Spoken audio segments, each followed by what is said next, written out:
Yeah, it's a pretty good feeling. I've been in a number of fires where, yeah, there's a tiny little island of green with somebody's cabin right in the middle of it that was protected by a simple structure set up like this one, or a few sprinklers and a couple firefighters can go quite a ways in protecting those small sites throughout the state.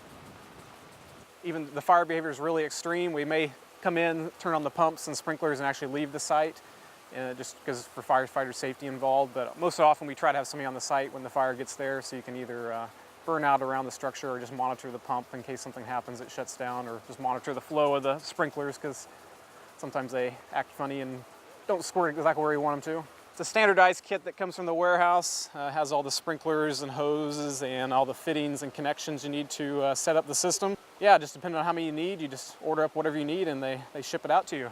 Probably at least 1 to 2 sprinkler kits at each site, and there's 17 sites in this subdivision that we're tracking as protecting right now.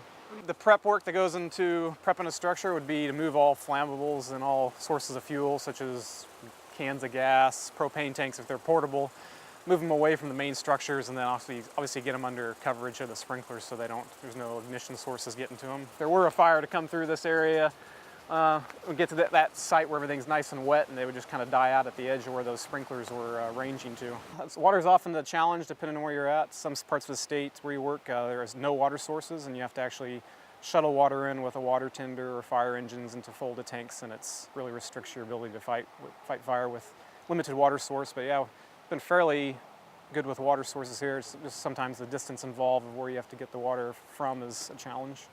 These have the challenges of terrain as well as accessibility. Getting in and out of the roads are kind of the factors we had to deal with here, especially in the Rainbow area. There's quite limited access, single road going in and out. But the field types around here weren't quite as extreme as some of them we run into the state. The houses weren't in a sea of black spruce as we often encounter. Oh yeah, most definitely the works that the hotshot crews did in here, Chena Hotshots, Pioneer Peak Hotshots, those guys did a great job, and definitely left it a better place as far as fire safety and firewise goes. For any other incident were to happen in this valley, it would definitely be a safer place for not only the homeowners but for the firefighters trying to get in here and protect the homes. Mm-hmm. Captured a lot of the information of where the structures are at, what they kind of look like. So if they ever did have to come back in here, they have a ready-made plan, essentially on the computer, ready to go. So it's not a lot of the time when you first show up on fires like this is actually just figuring out what you have, and what you have to defend. But now it's all sort of pre-built. So the next time, if there is a next time, it'll all be a lot easier and a lot quicker. And that's the number one thing you can do.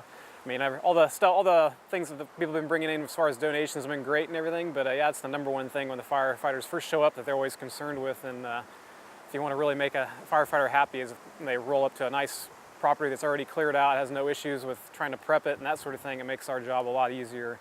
We try to protect these sites in communities and subdivisions.